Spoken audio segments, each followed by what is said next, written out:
Welcome back. You're watching France 24. Coming up, the U.S. Senate Majority Leader recognizes Joe Biden's victory. Mitch McConnell's nod follows the Electoral College's confirmation of the president-elect's win.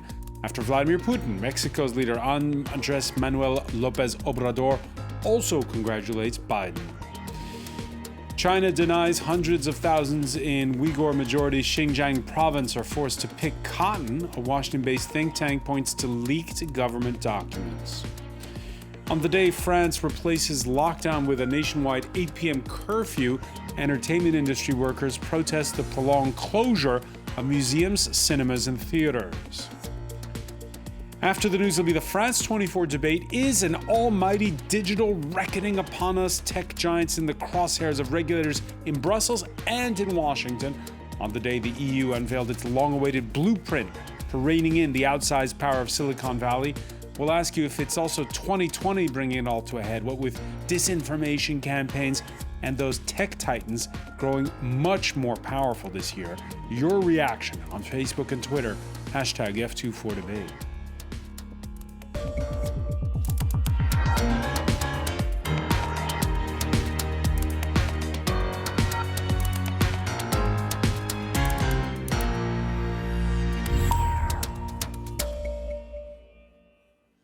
He'll be the most powerful Republican in Washington come January the 20th, 6 weeks after Election Day. U.S. Senate Majority Leader Mitch McConnell recognizing the win of Joe Biden. This after Monday's vote by the Electoral College, which confirms the Democrats' win over Donald Trump, despite desperate pushes to reverse the result.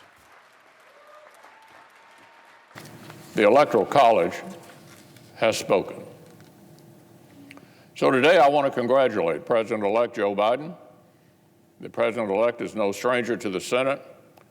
He's devoted himself to public service for many years.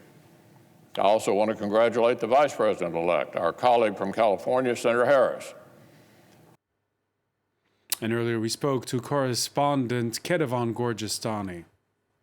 Usually those congratulations come just a couple of days after the actual election day. This time, the Republicans who last time around 4 years ago were very quick to recognize Donald Trump as the president-elect, even before any certification, any legal challenges, any electoral college votes. This time, they try to push the ballpark, the goalpost, as far as possible for Mitch McConnell. He had said that once the Electoral College would have voted, that would, for him at least, be the end of it. So he actually stood by his word, recognizing Joe Biden as a president-elect. He is the most powerful Republican in Congress to have recognized Joe Biden as president-elect. We're expecting that he is going to sort of open the way for some more Republicans to do the same thing and to acknowledge Joe Biden's victory. There are several senators who have already done so since that electoral college vote. So it seems that the Senate is moving a little bit faster than the House Republicans, where Kevin McCarthy, the House minority leader, the top Republican in the House, he is still silent, still not recognizing Joe Biden as president-elect. And there are several House Republicans who are still hoping to challenge this result on January 6th, but it doesn't seem like this is going to go anywhere because you need majorities in both the House and the Senate. The House, of course, controlled by Democrats. The Senate, even with Republicans having a short majority, most Republican senators are saying that they're not going to go along with that. Kedevan Gorgistani also leaving it late, the Russian president and his counterpart from Mexico, Andrés Manuel López Obrador, only in the past hours recognizing Biden's win. China insists there's no forced labor in Xinjiang province. This after media outlets from several nations published a story based on leaked online government documents that point to nearly 500,000 members of ethnic minorities forced to harvest cotton in that western region. The cotton then sold for clothes made by famous retail brands. Catherine Viette has more. An explosive new report lays out the scope of China's forced labor scheme, all under the guise of the government's massive anti-poverty campaign. Researchers at the Washington-based think tank, the Center for Global Policy, have found Chinese documents that show more than 500,000 Uyghurs have been coerced into picking cotton in the Xinjiang region. The report says many of the workers come from the vast network of re-education centers that have imprisoned more than 1 million people.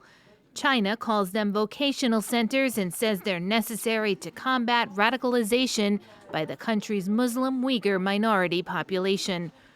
Chinese officials have denied the allegations. Workers in all ethnicities in Xinjiang sign labor contracts with enterprises based on their own voluntary choice of occupation on a voluntary equal basis in accordance with the law. There is no such thing as the forced labor situation described by some people with ulterior motives. The report has far-reaching implications for the global cotton supply chains. The Xinjiang region produces more than 20% of the world's cotton, and China is the world's largest cotton exporter. The U.S. has already imposed sanctions and restricted cotton imports from the Xinjiang Production and Construction Corps, a paramilitary organization that produces a third of the region's cotton. Several clothing companies have also promised to cut ties with Xinjiang factories, but tracking the products made with forced labor is no easy task, causing potential headaches for the fashion industry. France's second wave lockdown this Tuesday turning into an 8 p.m. curfew that starts, well, in under an hour's time, has been preceded by protests and entertainment industry workers furious that shops have now reopened, but not cinemas, theaters, and museums as originally promised. For his part, the Prime Minister quipping that France's cultural exception, its support for the arts, doesn't mean a sanitary exception.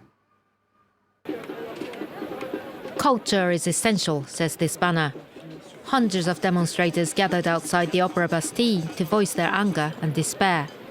Many are bitter that while non-essential shops are allowed to reopen 2.5 weeks ago, theatres, cinemas and museums are being forced to remain shut to prevent coronavirus clusters. Les centres commerciaux, il y a du monde, les églises peuvent recevoir, même à moitié de personnes aussi, mais quand même. Donc oui, c'est oui, un peu déçu, oui. J'ai l'impression qu'il y a plein de pays où la culture est aussi arrêtée, en Allemagne, etc.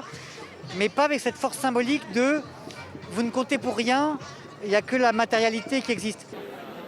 The culture sector represents about 2% of France's economy. It generated 47 billion euros in 2018 and accounted for over 620,000 jobs. Many, especially in performing art, are precarious workers. Moi, je suis un nouvel entrant dans le statut d'intermittent. Ça veut dire que s'il n'y a pas de spectacle, je vais devoir me reconvertir. Chacun a ses talents. Moi, mon talent, c'est de faire du spectacle. Et si je ne fais pas ça, je suis dans la merde. Museums, galleries and monuments across the country are also disappointed. Many, like the Royal Abbey of Fontevraud, had prepared new shows ahead of the holiday season.